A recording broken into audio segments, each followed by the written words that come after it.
Assalamualaikum warahmatullahi wabarakatuh. Selamat pagi, salam sejahtera bagi kita semua. Om Swastiastu, Namo Buddhaya, Salam Kebajikan. Yang terhormat kepada Ibu Dr. Riri Rengganis, SSNU, selaku dosen mata kuliah Bahasa Indonesia. Pada kesempatan kali ini, izinkan saya, Malia Alfirayani dari kelas Geografi 2022A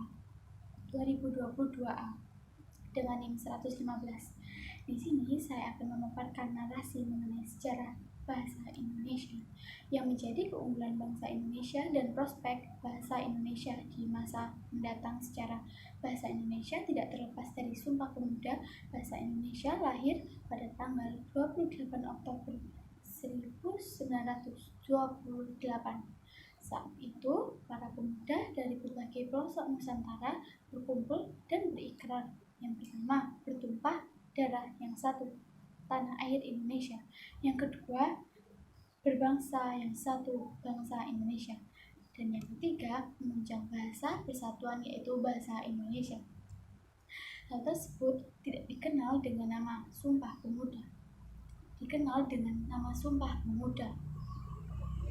Pada Sumpah Pemuda disebut bahwa bahasa Indonesia merupakan bahasa persatuan bangsa Indonesia.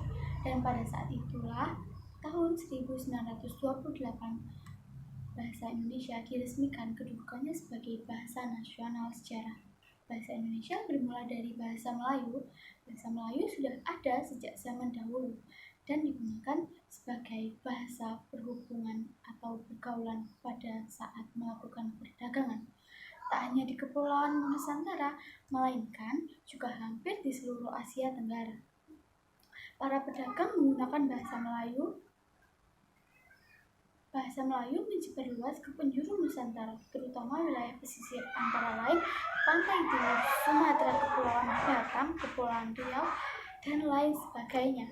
Orang Melayu dikenal sebagai bangsa pelaut yang memiliki mobilitas tinggi, karena suku Melayu berpindah dari satu wilayah ke wilayah yang lain. Hal tersebut menimbulkan interaksi dengan penduduk wilayah setempat yang secara tidak langsung penduduk tersebut menguasai bahasa Melayu. Letak geografis wilayah Melayu seperti Semenanjung Malaka menjadi jalur lalu lintas pelayaran dunia yang mendukung penyebaran bahasa Melayu ke penjuru Nusantara.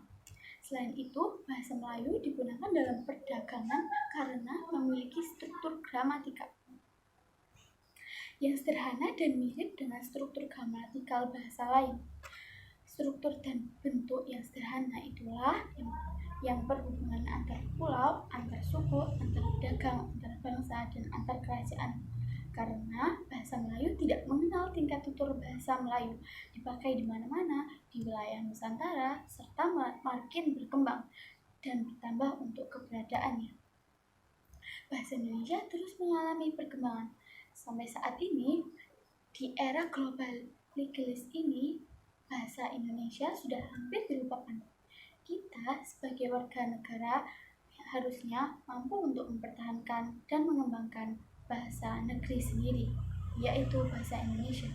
Pada masa-masa mendatang diharapkan lebih menampakkan perannya dalam kehidupan modern, sebab bahasa Indonesia tidak hanya sekedar sebagai alat komunikasi dalam masyarakat yang memiliki latar belakang bahasa dan budaya yang beraneka ragam, tetapi juga merupakan bentuk sikap budaya bangsa Indonesia. Hal ini dapat terwujud apabila pembinaan dan pengembangan bahasa Indonesia berjalan dengan sebaik-baiknya dan memanfaatkan setiap peluang yang ada seperti dukungan dari pemerintah dan berbagai pihak lainnya dalam berbagai bentuk. Sekian dari saya. Kurang lebih mohon maaf. Wassalamualaikum warahmatullahi wabarakatuh. Terima kasih.